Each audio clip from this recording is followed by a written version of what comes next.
आज सुबह की बड़ी खबर मध्य प्रदेश से है, राजगढ़ से, जहां पर एक पेट्रोल पंप पर भीषण आग लग गई, जिससे अफरा तफरी मच गई। आग ने देखते ही देखते भयानक रूप ले लिया, पूरा पेट्रोल पंप जलने लगा।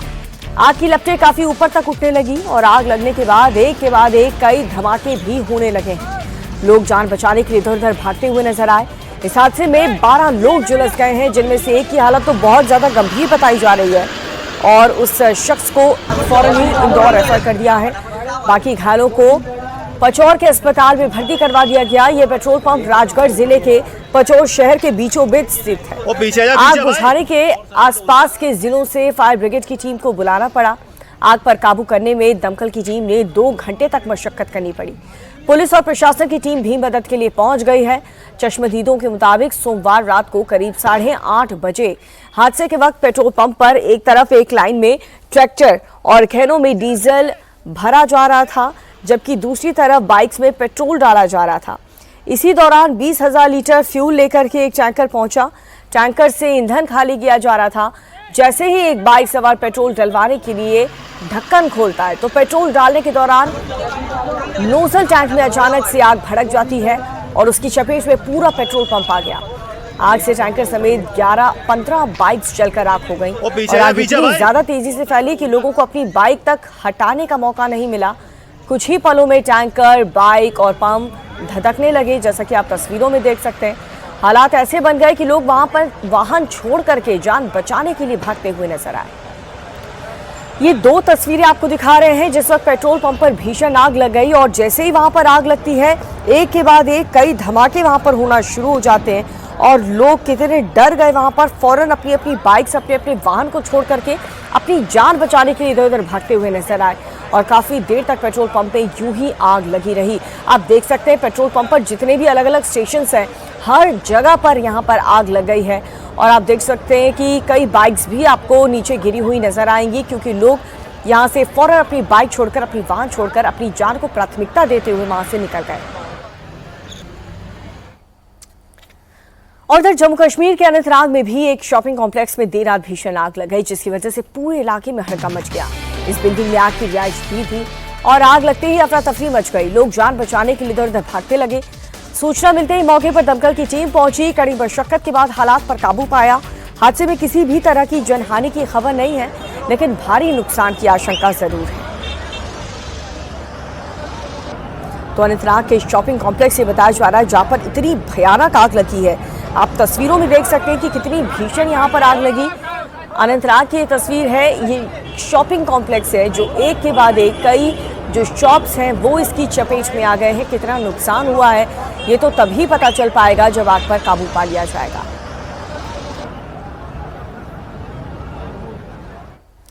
प्रधानमंत्री नरेंद्र मोदी ने लगातार दूसरी बार लोगों से विदेशी मुद्रा बचाने के लिए पेट्रोल डीजल के इस्तेमाल को कम करने की अपील की है।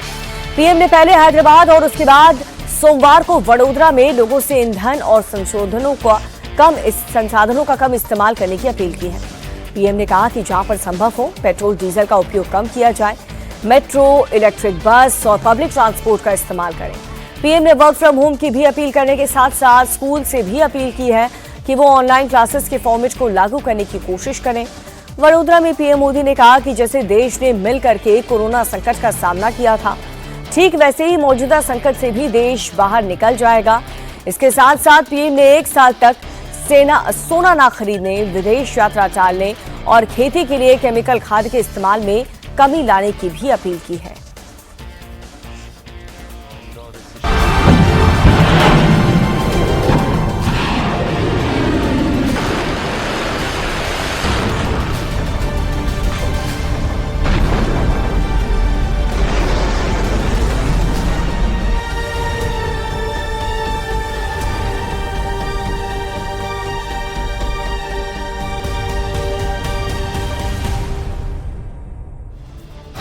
चौबीस घंटे में पीएम मोदी की दूसरी बार अपील। मोदी का क्लियर टारगेट, विदेशी मुद्रा बचाएं, संकट टालें।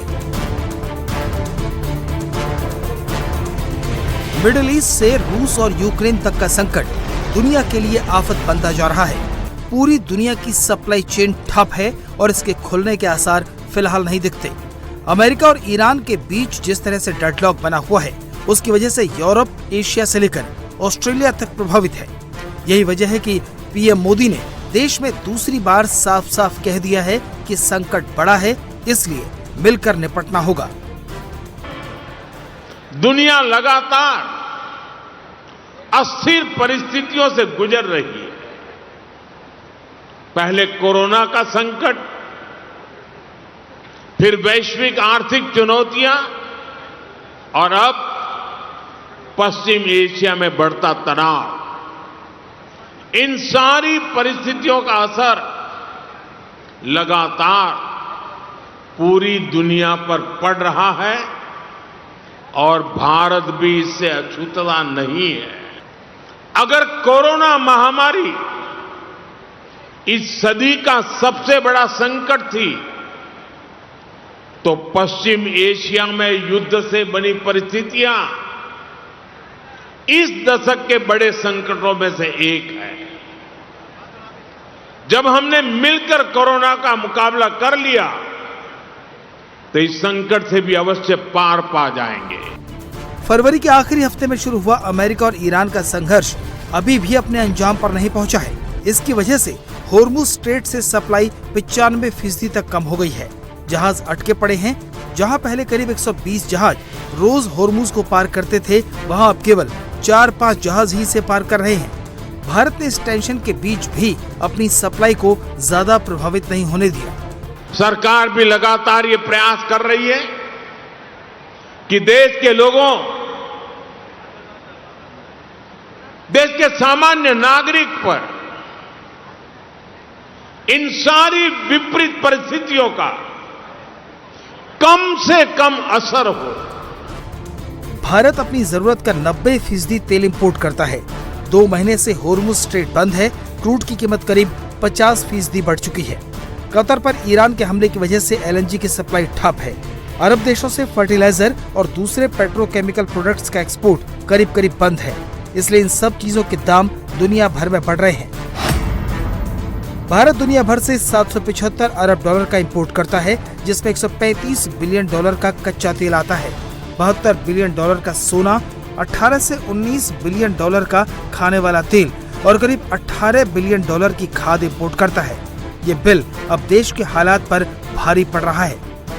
पीएम मोदी ने ऐसे वक्त में अपील की है जब भारत का विदेशी मुद्रा भंडार मजबूत स्थिति में है और लगभग 690 से 703 अरब डॉलर के बीच उतार चढ़ाव कर रहा है। लेकिन अमेरिका और ईरान के बीच समझौते को लेकर जिस तरह के हालात बन रहे हैं, उसे पीएम मोदी ने भांप लिया है। इसलिए देश को तैयार किया जा रहा है। मेरी देश के हर नागरिक से अपील है, जहां संभव हो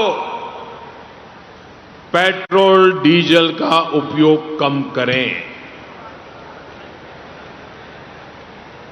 मेट्रो का उपयोग करें, इलेक्ट्रिक बस और पब्लिक ट्रांसपोर्ट का अधिक इस्तेमाल करें। यह जरूरी है कि सरकारी और प्राइवेट दोनों ही दफ्तरों में वर्चुअल मीटिंग्स और वर्क फ्रॉम होम को प्राथमिकता दी जाए।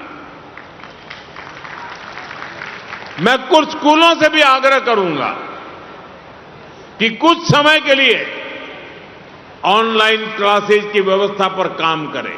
खाने के तेल पर भी देश की बड़ी विदेशी मुद्रा खर्च होती है। अगर हम थोड़ा संयम बरतें, तेल की खपत कम करें,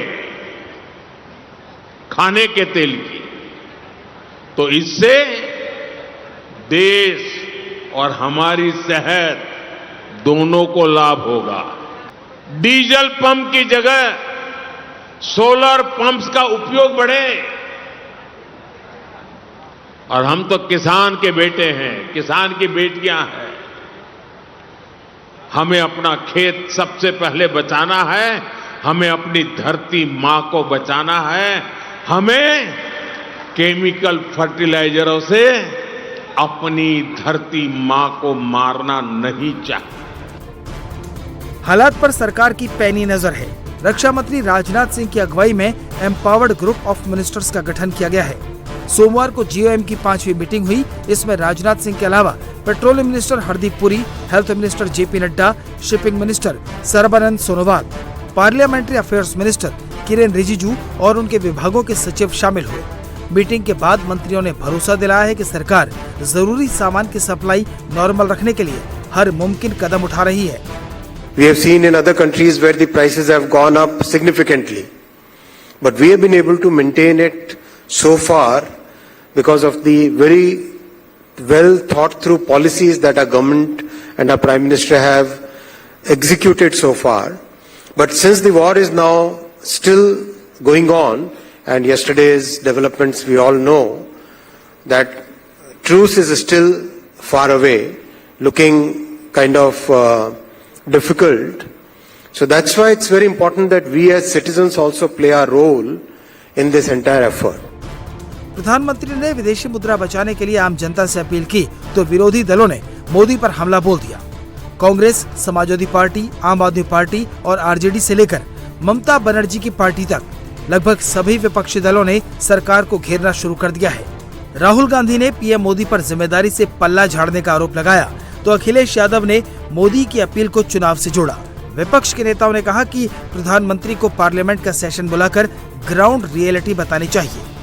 ये अगर सब करना था तो ऐसा क्या हुआ एकदम से, क्योंकि युद्ध तो चल रहा है 2-2.5 महीने से और जहाँ तक तेल के दाम है वो भी लगभग अब स्टेबलाइज हैं, लेकिन एकदम से ऐसा क्या हुआ? क्या हमें पूरी जानकारी है? क्या कुछ छुपाने की कोशिश की जा रही है? लेकिन एहतियात बरतने के लिए जो इतना सुझाव दिया गया और सीरीज बोली गई है उसमें कि वर्क फ्रॉम होम करना है, सोना नहीं खरीदना चाहिए और बहुत बचत करनी है, फलाना फलाना, तो ये एकदम से जो बोला है, आउटबर्स्ट हुआ है, एकदम चुनाव खत्म होने के तुरंत बाद क्यों बोला गया, बड़ा सवाल पड़ता है। और सच्चाई सबके सामने आनी चाहिए, संसद को कॉन्फ्रेंस में लेना चाहिए, ऑल पार्टीज को बुला के चर्चा करनी चाहिए, तो फिर मुझे लगेगा कि बड़ा सार्थक होगा उनका जो उन्होंने कहा है। राहुल गांधी भारत की पॉलिटिक्स के सबसे रिजेक्टेड माल है, rejected by all, rejected always, rejected in every state. तो मुझे ऐसा लगता है कि ये जो लोगों ने रिजेक्ट किया हुआ माल है, डेमोक्रेसी में जिसको लोग एक्सेप्ट करते हैं वही महत्वपूर्ण होता है। तो ये जो रिजेक्टेड और डिजेक्टेड इस प्रकार के राहुल गांधी है, इनको आप महत्व देते हैं, हम इनको महत्व देते नहीं है। देश मोदी जी के साथ खड़ा है, देश मोदी जी के पीछे खड़ा है, देश बार बार मोदी जी को आशीर्वाद देता है।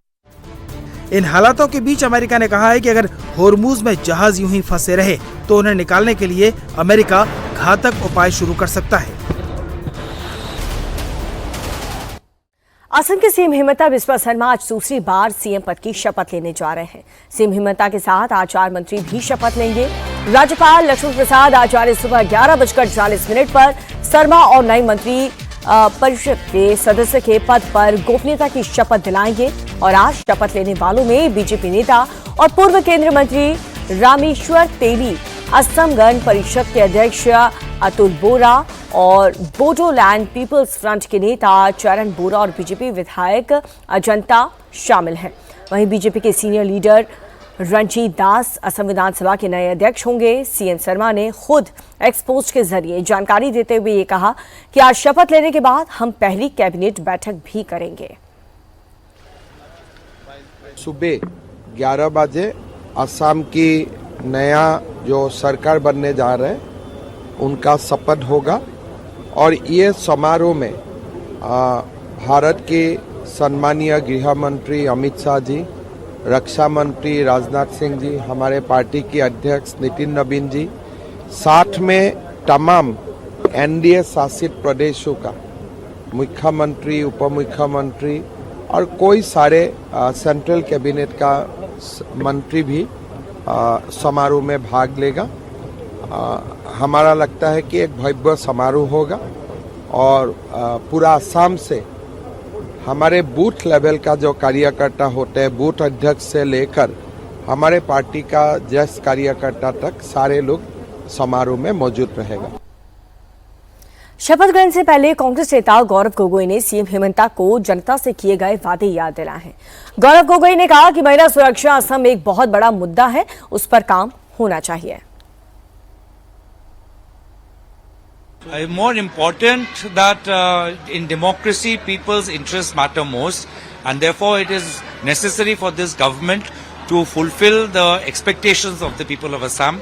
The women of Assam have voted for the BJP, but the security of women remains a critical issue in Assam, and I'm assuming Assam police, instead of attacking as agents of BJP, will in the future will be strictly ordered to focus on the security of women. Assam के Duliajan seat से BJP के नवनिर्वाचित विधायक रामेश्वर तेली ने ये कहा कि party ने फैसला किया है कि मैं भी शपथ ग्रहण समारोह में मंत्री पद के लिए शपथ लूंगा। मैं सेंट्रल में मिनिस्टर भी था, मैं स्टेट पॉलिटिक्स में मुझे भेजा गया पार्टी की तरफ से, और मैं दुलियाजान जो विधानसभा है उसमें मैंने लड़ा और बहुत वोटों से जीता है। और पार्टी के लिए हम लोग पार्टी के आदमी हैं, पार्टी के लिए काम करते हैं, कुछ भी पद मिल जाए ऐसी बात है होगी, उसमें मेरा नाम है। और असम के सीएम ने ट्वीट भी किया है। मैं सीएम साहब को मेरा तरफ से बहुत बहुत धन्यवाद कहना चाहता हूँ। बोरा जी का नाम है, अजंता नेयोग जी के नाम है, और चरण बुरू का नाम है, मेरा नाम है। तो ये 4 लोगों का नाम है, साथ में सीएम साहब का नाम है। तो सभी को मेरा तरफ से बहुत बहुत धन्यवाद कहना चाहता हूँ। असम की जनता को धन्यवाद कहना चाहता हूँ। और असम की गोलाघाट सीट से लगातार छठी बार जीती अजंता नेयोग आज मंत्री पद की शपथ लेने वाली हैं। 2001 से 2016 तक तरुण गोगोई की कांग्रेस सरकार में मंत्री रह चुकी हैं, तो पिछली हिमंता सरकार में वो वित्त मंत्री थीं।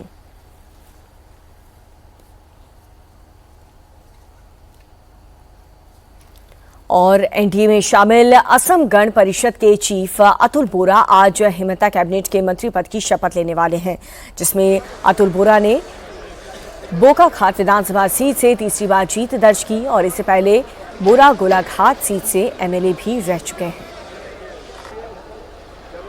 एनडीए में शामिल बोडोलैंड पीपल्स फ्रंट यानी कि बीपीएफ के नेता चरण बोरा एक बार फिर से मंत्री पद की शपथ लेंगे। इससे पहले चरण बोरा हिमंता कैबिनेट में परिवहन मंत्री रह चुके हैं। बोरा ने असम के मजबूत विधानसभा क्षेत्र से लगातार चौथी बार जीत दर्ज की है। मजबूत विधानसभा से लगातार वो चौथी बार जीते हैं और इसके अलावा खानपारा के वेटरनी ग्राउंड से होने वाले शपथ ग्रहण समारोह में पीएम मोदी, गृह मंत्री अमित शाह, रक्षा मंत्री राजनाथ सिंह समेत कई केंद्रीय मंत्री और कई एनडीए शासित राज्यों के सीएम और डिप्टी सीएम पहुंचेंगे। समारोह में शामिल होने के लिए गेस्ट सोमवार शाम को ही गुवाहाटी पहुंच चुके हैं। आज देश भर के एनडीए के नेता गुवाहाटी पहुंच रहे हैं। तो वहीं सीएम हिमंता के शपथ समारोह में बीजेपी और एनडीए के ग्राउंड लेवल वर्कर्स को भी बुलाया गया है।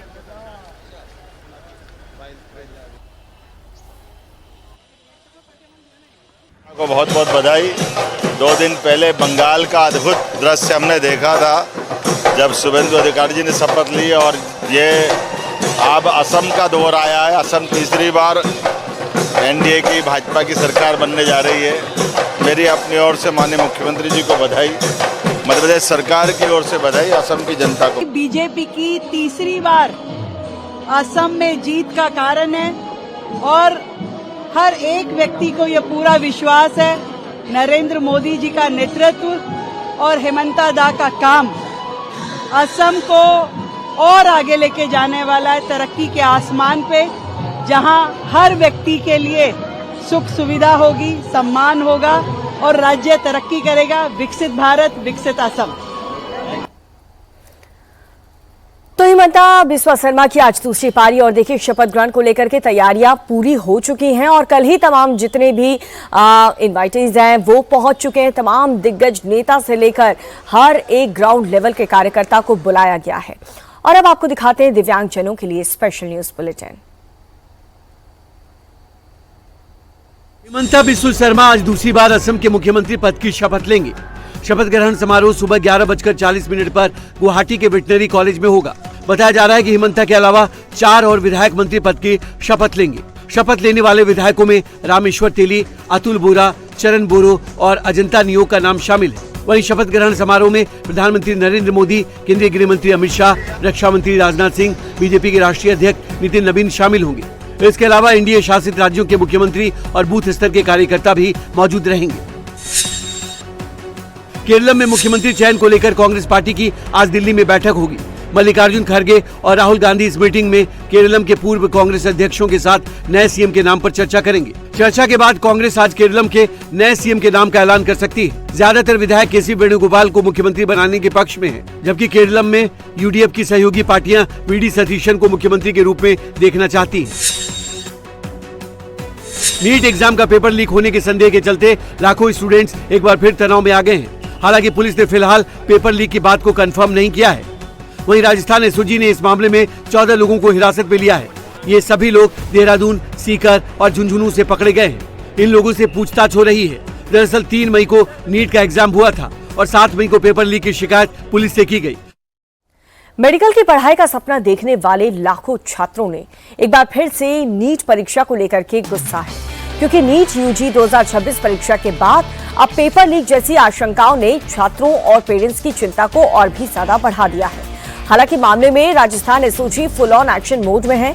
अब तक 14 संदिग्धों को पकड़ा जा चुका है और लगातार उनसे पूछताछ की जा रही है। जयपुर से भी मनीष नाम का युवक को हिरासत में ले लिया गया।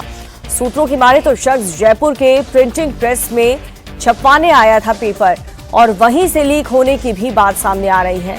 दूसरी ओर लीक की खबरों से छात्रों में काफी ज्यादा गुस्सा है और आज दिल्ली में गुस्साए छात्र मामले को लेकर प्रदर्शन कर सकते हैं।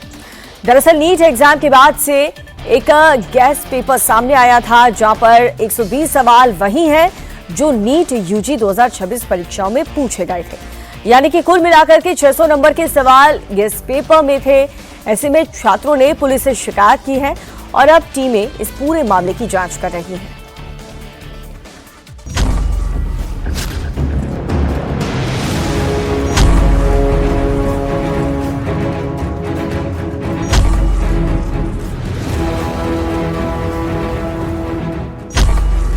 क्या एक बार फिर नीट एग्जाम का पेपर लीक हो गया है? गैस पेपर में करीब 410 क्वेश्चंस हैं।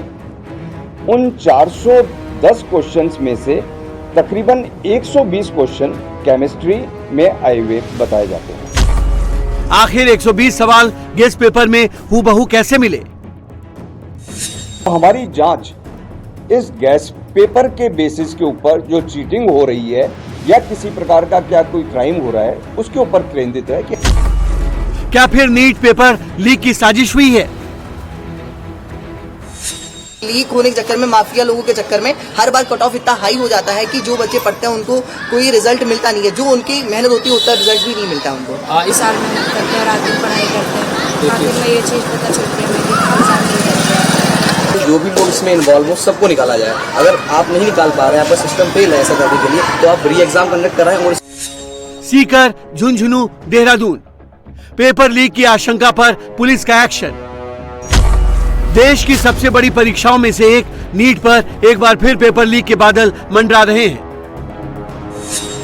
नीट यूजी 2026 परीक्षा के बाद अब पेपर लीक जैसी आशंकाओं ने छात्रों और पेरेंट्स की टेंशन बढ़ा दी है, क्योंकि राजस्थान से सामने आए एक मामले में दावा किया जा रहा है कि परीक्षा से पहले लाखों रुपए में एक सैंपल पेपर बेचा गया था और उसमें से 120 सवाल नीट यूजी 2026 परीक्षा में पूछे गए सवाल से मिलते जुलते थे। 3 मई को नीट की परीक्षा हुई थी। दावा है कि नीट एग्जाम से पहले एक गेस्ट पेपर मार्केट में आ गया था। 150 पेज के इस गेस्ट पेपर में 410 सवाल थे और इस गेस्ट पेपर के 120 सवाल नीट एग्जाम में पूछे गए। यानी 720 नंबर के पेपर में से 600 नंबर के सवाल उस गेस्ट पेपर से आए जो मार्केट में था। गैस पेपर है। गैस पेपर में करीब 410 क्वेश्चंस हैं। उन 410 क्वेश्चंस में से तकरीबन 120 क्वेश्चन केमिस्ट्री में आए हुए बताए जाते हैं। वो गैस पेपर इन लोगों के बीच में, इन बच्चों के बीच में आज से नहीं, वो काफी एग्जाम के करीब 15 दिन पहले, महीना भर पहले तक उनके पास में ये आ रखा था। जैसे किसी ई मित्रा पे किसी ने फोटोकॉपी कराई तो ई मित्रा वाले ने आगे उसको फोटोकॉपी को आगे देना शुरू किया। तो हमारी जांच इस गैस पेपर के बेसिस के ऊपर जो चीटिंग हो रही है या किसी प्रकार का क्या कोई क्राइम हो रहा है उसके ऊपर केंद्रित है कि पेपर था। उस गैस पेपर में वो करीब 150 पेजेस का वो एक PDF है। उस 150 पेज में करीब 400 से अधिक क्वेश्चंस है। उसमें से 120 के करीब क्वेश्चंस बताया जाता है कि आए हैं। हालांकि पुलिस फिलहाल पेपर लीक की बात से इनकार कर रही है, लेकिन राजस्थान एसओजी मामले की जांच में जुटी है। एसओजी ने देहरादून, सीकर और झुंझुनू से 14 संदिग्धों को पकड़ा है, जिनसे पूछताछ की जा रही है। सूत्रों के मुताबिक क्वेश्चन पेपर सीकर भेजने वाला चूरू का लड़का है, जो केरल के एक कॉलेज से एमबीबीएस कर रहा है। उसी ने 1 मई को गेस्ट पेपर सीकर के अपने एक दोस्त को भेजा। वहां से ये सीकर के एक पीजी संचालक को मिला, जिसने इसे अपने यहाँ रहने वाले छात्रों को दे दिया और उनके जरिए ये अन्य छात्रों और करियर काउंसलर तक पहुंचा और फिर छात्रों के बीच बांटता चला गया। And we are investigating on the basis of this guest paper, जिसमें करीब जो ये ओपन डोमेन में अवेलेबल है ये गेस्ट पेपर। मतलब कि देखिए, पेपर लीक का मेन प्रिंसिपल क्या है कि वो सिक्योरिटी रहना। जितनी हम लोगों ने अभी तक इन्वेस्टिगेशन करी है कि भाई यदि पेपर मैंने ओपन डोमेन में डाल दिया तो मेरे को उसमें से कुछ भी नहीं मिलेगा। पेपर लीक माफिया जो इतना मेहनत कर रही थी पहले, वो पहले क्वेश्चन पेपर प्राप्त करती और फिर एग्ज़ाम वाली रात या उस दिन सुबह सुबह पेपर उस आदमी को देती नहीं, सिर्फ अपनी स्क्रीन पे टैब के ऊपर वो पढ़ाती और टैब के ऊपर पढ़ा के उनको डायरेक्टली एग्जाम सेंटर भेजती। यदि उन बच्चों को दे दिया तो बच्चे से दूसरे बच्चे, दूसरे से तीसरे बच्चे, ऐसे हजारों हाथों में चला जाएगा। फिर उस पेपर लीक की कोई वो लीक नहीं बचेगा, वो तो फिर एक तरह से मतलब कि पेपर ही खत्म हो गया, फिर उसका कोई ट्रैक्शन नहीं रहेगा, ना कोई पैसा उनको मिलेगा। पेपर लीक की खबर से लाखों छात्र टेंशन में हैं। उनका सवाल है कि आखिर कब तक पेपर लीक होते रहेंगे और उनकी साल भर की मेहनत पर पानी फिरता रहेगा। कुछ प्रॉब्लम हो जा रही है। 2024 में हमने पेपर दिया था, मेरे अच्छे मार्क्स आए थे, 627 नंबर आए थे मेरे, फिर भी नहीं कॉलेज मिला था। उसके बाद मैंने 2025 में दिया, इसलिए मैंने कॉलेज ले लिया। इस बार मेरे 640 बन रहा है मार्क्स, लेकिन उसके बाद भी कोई गारंटी नहीं है कि मुझे कॉलेज मिलेगा, क्योंकि हर बार पेपर लीक हो जा रहा है। लीक होने के चक्कर में, माफिया लोगों के चक्कर में हर बार कट ऑफ इतना हाई हो जाता है कि जो बच्चे पढ़ते हैं उनको कोई रिजल्ट मिलता नहीं है, जो उनकी मेहनत होती है उतना रिजल्ट भी नहीं मिलता उनको। सारे स्टूडेंट पैनिक मोड में है, इसको पता चल रहा है कि सारे मतलब कि इससे तो बहुत बड़ा इन्फ्लेशन पड़ेगा रैंक में, कि एक सीट के लिए मारामारी होती है, एक नंबर से बहुत ज़्यादा फर्क हो जाता है। और जब जिसको एक 600 नंबर का पेपर मिल रहा है तो इससे तो बहुत रैंक इन्फ्लेशन आएगा। तरह की मेहनत बर्बाद होगी, कोई मेहनत का मतलब ही नहीं है। जो मेहनत करेगा उसको उसका फल नहीं मिलेगा, जो रुपये देगा उसको मिलेगा। तो ऐसा कोई मतलब ही नहीं है। एक एग्जाम था तो उसको एग्जाम को एग्जाम जैसे रहने नहीं दिया, इसको आपने एक माफिया का सिस्टम बना दिया पूरा। साल मेहनत करी है, रात दिन पढ़ाई करी है और बाद में ये पता चलता है कि हमारा नीट का एग्जाम क्लियर वो हो गया है, लीक हो गया है, और बाद में फिर ऐसा कब तक चलेगा। इस बार सबका पेपर हो, जिन बच्चों का अच्छा गया पेपर, कोई ना भी दिक्कत हो सकती है, मतलब उनको दोबारा तैयार करना पड़ेगा, दोबारा एग्जाम का टेंशन नहीं करना पड़ेगा। और जिन बच्चों ने मतलब वही गैस पेपर मतलब वही साफ किया है पूरा, तो उनके लिए तो फिर मतलब दोबारा पेपर। पकड़े गए 14 लोगों में से ज्यादातर करियर काउंसलर हैं। सूत्रों के मुताबिक जयपुर के प्रिंटिंग प्रेस में पेपर छपने आया था और वहीं से लीक होने की बात सामने आ रही है। मामले में एसओजी एक्सपर्ट्स और एनटीए से भी सलाह ले रही है, क्योंकि आईबी को इनपुट मिला है कि करियर काउंसलर्स के जरिए ही पेपर के कई प्रश्न परीक्षा से पहले सीकर और झुंझुनू के छात्रों को मिल गए थे। सवाल लाखों छात्रों के भविष्य से जुड़ा है। ऐसे में जांच एजेंसियां कोई लापरवाही बरतने के मूड में नहीं है और लगातार धरपकड़ जारी है। बंगाल की टीएमसी सरकार में अग्निशमन सेवा मंत्री रहे सुजीत बोस को ईडी ने गिरफ्तार कर लिया है। ईडी के अधिकारियों ने सोमवार रात सुजीत बोस की गिरफ्तारी से पहले उनसे 10 घंटे तक पूछताछ की। टीएमसी नेता बोस पर पिछली सरकार के दौरान पश्चिम बंगाल में हुए करोड़ों रुपए के नगर पालिका रोजगार घोटाले का आरोप है। बोस हाल ही में हुए बंगाल विधानसभा चुनाव में अपने गृहनगर विधानसभा क्षेत्र में हार गए थे। मौजूदा चुनाव में बंगाल के सीएम शुभेंदु अधिकारी के पीएम चंद्रनाथ रथ के हत्यारों को कोर्ट ने 13 दिन की रिमांड पर सीआईडी की कस्टडी में भेज दिया है। चंद्रनाथ रथ की हत्या के केस में पुलिस ने मयंक शर्मा, विकी सिंह मौर्य और राज नाम के 3 आरोपियों को गिरफ्तार कर लिया है। मयंक शर्मा, विकी सिंह मौर्य बिहार के बक्सर से पकड़े गए, जबकि राज को बलिया से गिरफ्तार किया गया। गिरफ्तारी को लेकर के पुलिस ने दावा किया है कि चंद्रनाथ की हत्या के बाद भागते वक्त तीनों अपराधियों ने एक टोल बूथ पर यूपीआई से पेमेंट किया था। उससे मिली जानकारी के आधार पर पुलिस इन लोगों तक पहुंची और अब पुलिस इन तीनों ही आरोपियों की क्राइम हिस्ट्री खंगाल रही है। ये शार्प शूटर राज सिंह है। शुभेंदु के राइट हैंड चंद्रनाथ रथ पर पॉइंट ब्लैंक से फायरिंग इसी ने की थी। इसी ने मर्डर का पहला प्लॉट तैयार किया था।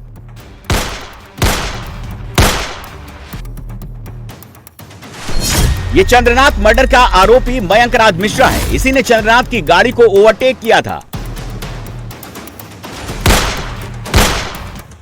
ये शार्प शूटर विक्की मौर्य है।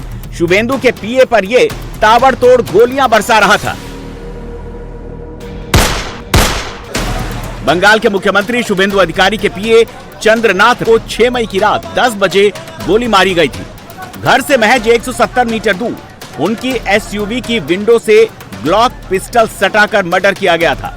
लेकिन 100 घंटे की तलाशी और सर्च ऑपरेशन के बाद बंगाल सीआईडी ने तीनों शूटर्स को गिरफ्तार कर लिया। बंगाल पुलिस की सीआईडी ने बिहार के बक्सर से शार्प शूटर मयंक मिश्रा और विक्की मौर्य को गिरफ्तार किया, जबकि यूपी के बलिया में छापेमारी के बाद शार्प शूटर राज सिंह को गिरफ्तार किया, जो बलिया का रहने वाला है। बंगाल सीआईडी ने तीनों हत्यारों को बारासात डिस्ट्रिक्ट कोर्ट में पेश किया। तीनों को 13 दिन की कस्टडी में भेज दिया गया है। अब पुलिस इनसे पूछताछ करेगी। हत्या का मोटिव क्या है उसका पता लगाएगी। बिहार के बक्सर का रहने वाला मयंक मिश्रा कोई छोटा मोटा क्रिमिनल नहीं है, बल्कि बक्सर के कुख्यात डॉन और कॉन्ट्रैक्ट किलर चंदन मिश्रा गैंग का शार्प शूटर है। विक्की मौर्य भी इसी गैंग से जुड़ा हुआ है, जबकि sharp shooter Raj Singh UP के बलिया का रहने वाला है। लेकिन बक्सर में रहने के दौरान इसकी मुलाकात मयंक से हुई, तब से ये भी उसी गैंग का हिस्सा बन गया। इतना ही नहीं, जिस कार का इस्तेमाल कर चंद्रनाथ की एसयूवी को ओवरटेक किया, उसका रास्ता रोका, उसका नंबर प्लेट नकली था।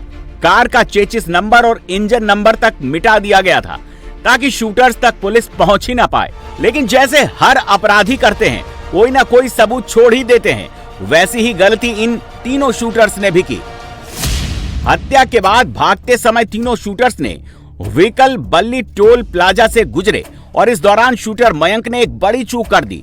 टोल पर एसयूवी को रोकने के लिए इस्तेमाल की गई सिल्वर हैचबैक कार दिखी, जिसमें बैठे शार्प शूटर मयंक ने टोल पर यूपीआई से पेमेंट किया, जिससे पुलिस को शूटर्स का मोबाइल नंबर पता चल गया। टोल प्लाजा पर यूपीआई ट्रांजैक्शन से जुड़े मोबाइल नंबर को ट्रैक कर बंगाल पुलिस कातिलों की दहलीज तक पहुंच गई। टोल प्लाजा पर लगे हाई डेफिनेशन कैमरे ने कार और उसमें बैठे शूटर्स के चेहरों की पहचान सुनिश्चित कर दी, जिससे जांच एजेंसियों को आरोपियों की पहचान करने में मदद मिली। इसके बाद बंगाल पुलिस ने यूपी और बिहार में ऑपरेशन चलाया और तीनों शूटर्स को गिरफ्तार किया। शूटर ने पुलिस को चकमा देने के लिए सिल्वर रंग की हैचबैक कार पर सिलीगुड़ी की एक असली कार का फर्जी नंबर प्लेट लगाया था। जांच में सामने आया कि आरोपियों ने ऑनलाइन सेल पोर्टल से एक कार की फोटो देखकर उसकी क्लोन नंबर प्लेट तैयार की थी। उनका मकसद जांच एजेंसियों को भ्रमित करना था, ताकि कार को ट्रैक न किया जा सके। लेकिन तकनीकी फुटप्रिंट और सीसीटीवी फुटेज के सामने अपराधियों की ये शातिर चाल नाकाम साबित हुई और पुलिस ने पूरे नेटवर्क का पर्दाफाश कर दिया। शुभेंदु अधिकारी के पीए की हत्या किसने की? प्रोफेशनल शूटर्स को हायर किसने किया? मर्डर का ऑर्डर किसने दिया? पुलिस अब तीनों शूटर से पूछताछ में इसी का पता लगा रही है। ये तो होना ही चाहिए, क्योंकि अभी तक तो जितना बड़ा बड़ा घटना घटती थी तो इस कहाँ पे क्या चला जाते थे, किसी का विचार नहीं होते थे, ऐसा ही होते थे। हम लोग कभी दिखाई नहीं। लेकिन ये जो बड़ा जो इंसिडेंट हुआ था शुभेंदु दा का, जो चंद्र के साथ हुआ था, इसमें बहुत जल्दी यह हुआ है। इसका कड़ी की कड़ी शास्ति होना चाहिए और जो भी शूटर आए थे उसके साथ किसका लिंक है, ये भी जल्दी से जल्दी बाहर होना चाहिए। चंद्रनाथ रथ हत्याकांड का मुख्य शार्प शूटर राज सिंह बताया जा रहा है। वारदात के बाद राज सिंह के अयोध्या भागने की जानकारी सामने आई। बक्सर निवासी अपराधी विशाल से पूछताछ के दौरान जांच एजेंसियों को शार्प शूटर राज सिंह के हत्याकांड में शामिल होने का पता चला।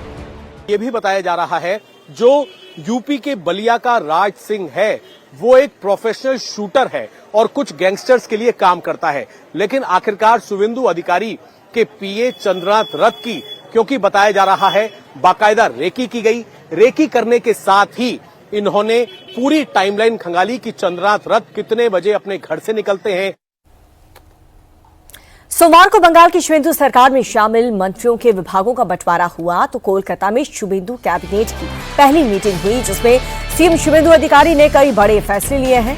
शुभेंदु अधिकारी ने बीएसएफ को बॉर्डर पर फेंसिंग के लिए जमीन देने का फैसला किया और साथ ही बंगाल को केंद्र की आयुष्मान योजना से जोड़ा जाएगा। राज्य को प्रधानमंत्री उज्ज्वला योजना से भी जोड़ा जाएगा। बंगाल में प्रधानमंत्री फसल बीमा योजना शुरू होगी। घोषणा पत्र में किए गए वादे के मुताबिक राज्य सरकार में नौकरी चाहने वालों के लिए आयु सीमा 5 वर्ष बढ़ा दी गई है। वहीं बंगाल में बीआरएस के आधिकारिक रूप से लागू किया गया।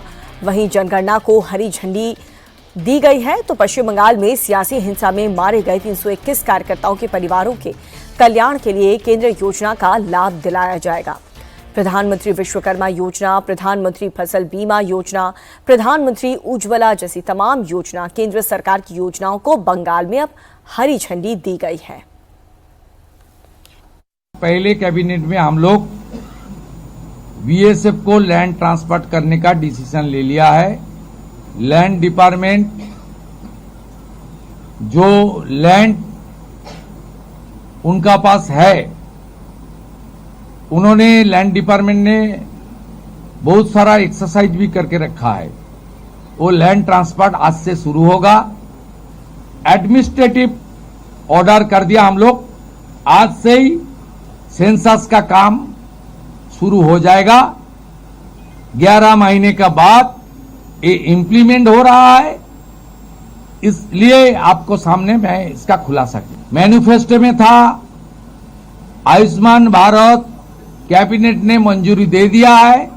बाकी हेल्थ डिपार्टमेंट, सेंट्रल गवर्नमेंट का हेल्थ डिपार्टमेंट के साथ एग्रीमेंट और दूसरे तरीके जो प्रक्रिया करना चाहिए वो प्रक्रिया आज से शुरू हो जाएगी।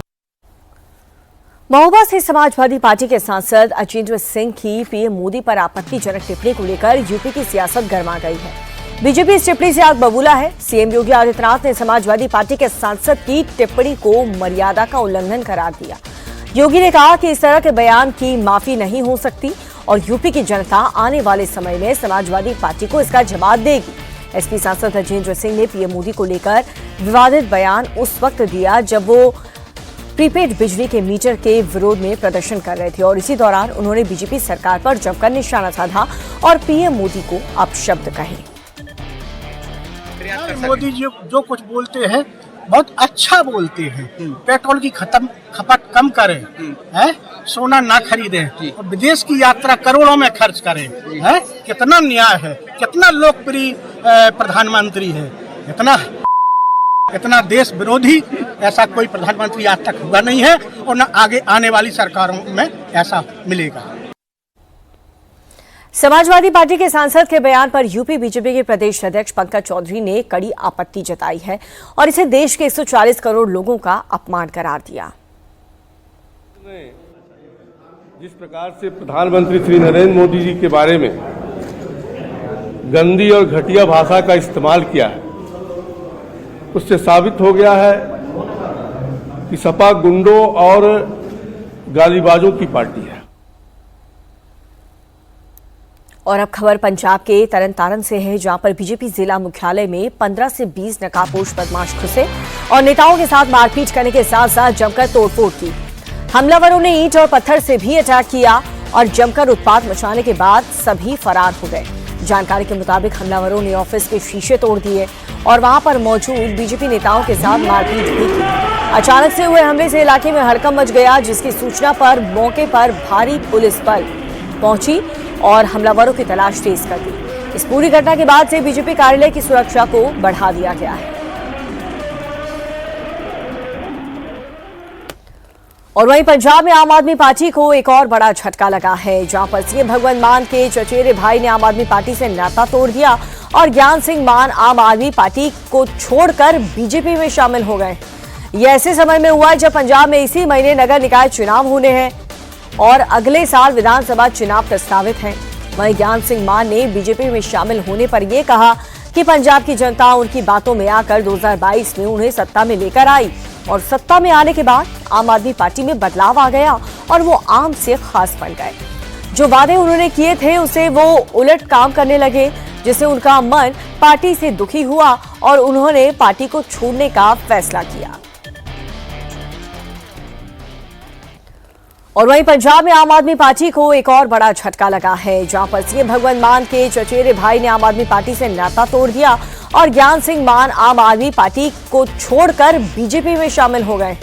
ये ऐसे समय में हुआ जब पंजाब में इसी महीने नगर निकाय चुनाव होने हैं और अगले साल विधानसभा चुनाव प्रस्तावित हैं। वहीं ज्ञान सिंह मान ने बीजेपी में शामिल होने पर यह कहा कि पंजाब की जनता उनकी बातों में आकर 2022 में उन्हें सत्ता में लेकर आई और सत्ता में आने के बाद आम आदमी पार्टी में बदलाव आ गया और वो आम से खास बन गए। जो वादे उन्होंने किए थे उसे वो उलट काम करने लगे, जिससे उनका मन पार्टी से दुखी हुआ और उन्होंने पार्टी को छोड़ने का फैसला किया। और एक बड़ी खबर यूपी के चंदौली से, जहां पर पुलिस ने एक और सीरियल किलर को मुठभेड़ में मार गिराया है। मृतक आरोपी की पहचान पंजाब के अमृतसर निवासी गुरप्रीत सिंह के रूप में हुई है, जिस पर 24 घंटे में 3 लोगों की हत्या करने का आरोप है। सीन रिक्रिएशन के दौरान आरोपी पुलिसकर्मी की पिस्तौल छीनकर भाग रहा था। पुलिस ने जब पकड़ने की कोशिश की तो उसने पुलिस टीम पर फायरिंग कर दी। पुलिस की जवाबी कार्रवाई में उसे सीने में गोली लग गई। उसे अस्पताल में ले जाया गया, जहां पर डॉक्टर्स ने उसे मृत घोषित कर दिया। आरोपी के कब्जे से रिवॉल्वर, कारतूस, कटी हुई DBBL गन बरामद हुए। मुठभेड़ में जीआरपी के हेड कांस्टेबल सहित 2 पुलिसकर्मी घायल हुए हैं। इसके पास से एक रिवॉल्वर और एक डबल बैरल गन जो कि कट करके शॉट की गई थी, वो इसके पास से बरामद हुई है। साथ ही कई कारतूस बरामद हुए हैं। इस पूरी पूछताछ के बाद जो घटनाक्रम हुआ था उसमें जीआरपी की टीम और थाने की टीम, साथ ही एसओजी संयुक्त टीम के द्वारा जो घटनास्थल का रिक्रिएशन था उसके लिए इसको ले जाया गया था, जहां पे पहले मुगलसराय स्टेशन पर इसको ले जाया गया। वहां पर इसने बताया कि कहां पे रुका था, किस प्रकार से क्या क्या चीज़ इसने करी थी। इसके बाद जो पहली घटना हुई थी कुचमन रेलवे स्टेशन के पास, वहां पर इसको जब ले जाया गया तो इसके द्वारा पुलिस टीम की पिस्टल छीन करके फायरिंग करते हुए वहां से भाग गया। तत्काल वहां पे अतिरिक्त पुलिस बल को बुलाया गया और कॉम्बिंग की गई। घेराबंदी के दौरान इसके द्वारा पुनः पुलिस टीम पर फायरिंग की गई, जिसमें 2 पुलिसकर्मी भी घायल हुए हैं।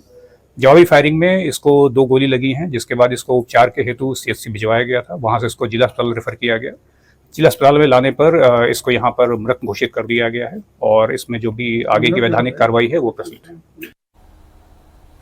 आरोपी गुरप्रीत सिंह पर आरोप ये था कि उसने पहला मर्डर 10 मई को अलीनगर के दरियापुर गांव के पास किया था, ताड़ीघाट पैसेंजर ट्रेन में, जहां पर जमानिया के रहने वाले एक शख्स मंगरू को गोली मार दी गई थी। और उसी दिन रात को उसने कोलकाता से जम्मू तवी जा रही एक्सप्रेस में एक यात्री की गोली मारकर हत्या कर दी, जबकि 11 मई की सुबह अलीनगर के जीवक अस्पताल में भर्ती एक महिला को सिर में गोली मारकर हत्या उसकी कर दी। वो बिना किसी वजह के लोगों की हत्या कर रहा था। बताया जा रहा है कि साल 2021 में सेना छोड़ने के बाद से गुरप्रीत शराब का आदी हो चुका था और हाल ही में बिहार के आरा में सिक्योरिटी गार्ड की नौकरी छूटने के बाद से मानसिक रूप से काफी परेशान चल रहा था।